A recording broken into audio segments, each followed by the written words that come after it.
There's really a number of things that drove us to be the front line of lean for really the port. Aviation maintenance, because of our history of being involved in it earlier, of having experience and having a lot of information about how we do our work, and our size, made us an obvious choice for that.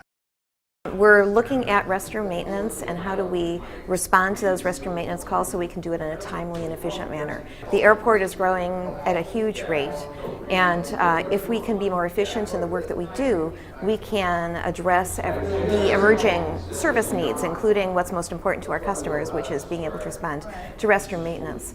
There could be a language barrier. There are people who don't speak English as their first language, and sometimes it's difficult to understand what they're saying. So the team came up with color coding and photos. The exact terminology should be used. And is this urgent as in drop everything and get out there?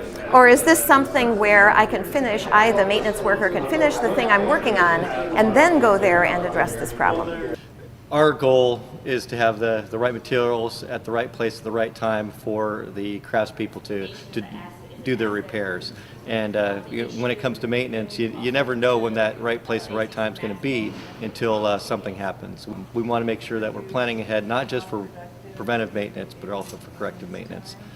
It's really those frontline folks, the frontline leaders that are the foremen, the general foreman, the managers, and the workers. They're the ones that really get this stuff done. So we needed their buy-in from the beginning. And to get their buy-in, we solicited their input.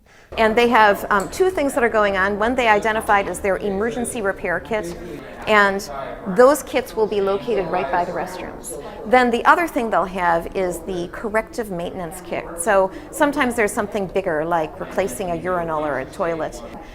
So that thing would be shipped from the distribution center. So what you find is when someone is in the field and has to make a repair, 9 times out of 10 there's a press. It's a restroom, it's something we need to get back in service.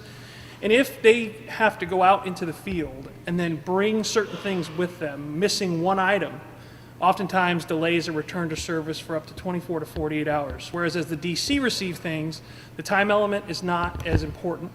They can take up to a week to prepare a kit that has everything from the 4 bolts that attaches the toilet bowl to the ground, to the gasket that goes, to every single tool that needs to go into that kit.